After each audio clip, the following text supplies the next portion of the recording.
Payg'ambarimiz sollallohu alayhi vasallam Berkingan g'orga kelganmiz. Bu g'or nomi Savr g'ori va u Savr tog'ida joylashgan. Bitta shuni atrofni ko'rsatib olasiz. Makka shahri 360 gradus shundoq ko'rinib turar ekan, kafti 1800 metr balandlikdamiz. Hozir sizlar bilan birgalikda kirib ko'ramiz. Bismillah. Bismillah.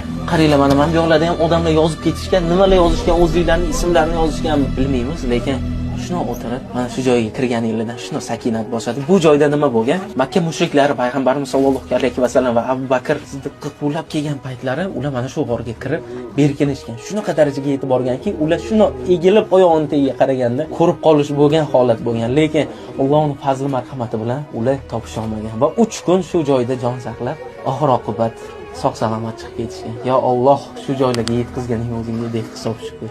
Odamlar dunyoning har tarafidan shu joyga kelib, ziyorat qilib, namoz o'qib, aylanib, haqlariga duo qilib yana qaytib ketishar ekan. E'tibor bergan bo'lsanglar, tepadagi yozuvlarni bir xilla silab o'pishadi. Ya'ni payg'ambarimiz sollallohu alayhi vasallamga o'sha 3 kun boshpana bo'lib, Alloh fazli bilan 3 kun himoya qilganini hisobiga kim bilan kelishlikni niyat qilgan bo'lsangiz shu joyga, hammaga demayman, eng yaqin insonlaringizga jo'natib qo'ying. Inshaalloh shu yil oxirigacha, balki shu yaqin kunlarda Allohning baytiga kelgan paytingizda обязательно shu joyga kirib o'tinglar. Nasib qilsa hammaga. Bu joy haqida yana nimalarni bilasizlar? Yozib qoldiringlar. Like bosishni esdan chiqmasin. Hammaga rahmat.